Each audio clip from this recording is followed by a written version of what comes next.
Mesdames, Mesdemoiselles, Messieurs, bonsoir et bienvenue sur le champ de bataille de Waterloo. Vous venez d'entendre mon vénérable et estimé collègue Alain Habils, qui assurera les commentaires en néerlandais et en anglais, mais surtout m'aidera, en fin connaisseur, à vous éclairer au mieux sur les détails historiques de cette soirée. Je pense que vous l'avez compris, vous êtes bien des privilégiés, puisque vous allez assister à une reconstitution tout à fait exceptionnelle et unique au monde. En effet, a priori, nous ne devrions plus être très nombreux en 2115 pour le tricentenaire. Donc, profitons-en. En même temps, quand je dis profitons-en, je vous invite aussi à nous rappeler qu'il s'agit de la commémoration d'une journée terrible et douloureuse qui a coûté la vie à des dizaines de milliers de personnes dans des conditions atroces. Au-delà du spectacle grandiose qui vous est proposé, c'est donc aussi et surtout une soirée en mémoire du sacrifice de nos aïeux en provenance de toute l'Europe. Mais remontons quelque peu dans le temps. Suite à sa première abdication, l'empereur Napoléon Bonaparte, exilé à l'île d'Elbe, débarque à Golfe-Juan le 1er mars 1815 pour tenter la reconquête de son trône. Napoléon est déclaré hors la loi par toutes les têtes couronnées d'Europe. Les armées de toutes parts se préparent à cerner la France. Sans tirer un coup de feu, ni même être capturé par le maréchal Ney, qui avait promis à Louis XVIII de le ramener dans une cage de fer, Napoléon va parvenir à rallier les troupes envoyées contre lui. Le 20 mars, l'empereur rentre dans Paris. Juin 1815. Deux armées sont prêtes aux abords de la frontière nord de la France. L'armée britannique du duc de Wellington et l'armée prussienne de Blücher.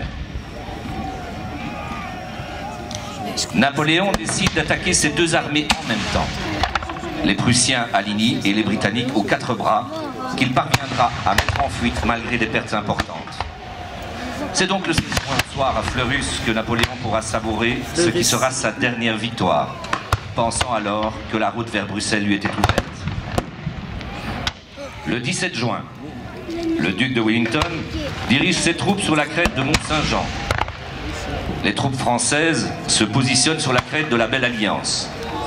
Cette nuit-là, il pleut à verse, rendant le terrain argileux, boueux et extrêmement délicat pour les manœuvres militaires. Dimanche 18 juin, il fait griller Maussade. De part et d'autre, les hommes sont dispersés. Au total, environ 200 000 soldats participeront à la bataille au cours de la journée. Wellington dirige 67 000 soldats de différentes nationalités, 160 canons et 10 000 chevaux face à Napoléon avec ses 74 000 soldats, 250 canons et 20 000 chevaux. La participation des Prussiens sera donc capitale. Ils viendront renforcer les alliés de 47 000 hommes et 32 canons au moment cruciaux de la bataille. La bataille de Waterloo sera aussi celle qui se déroule sur la plus petite superficie connue. 1,2 km de profondeur sur 3,5 km de largeur, ce qui est très peu pour l'époque.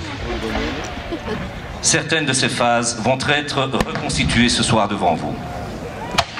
Pour une meilleure compréhension du terrain et de l'action, vous pouvez observer, dans l'angle le plus éloigné, le cimetière de Plancenoit, ce petit mur blanc que vous voyez, par rapport à la tribune sur la gauche, la tribune principale. Au centre, donc face à aussi la tribune principale, la ferme de la Haie-Sainte, et à l'autre extrémité, en rouge, le château-ferme d'Hougoumont. Point stratégique important. Je vous invite à retenir bien ces repères qui vous aideront à situer le déroulement des différentes manœuvres. Le 18 juin 1815, la bataille a débuté en fin de matinée pour se terminer vers 20 h.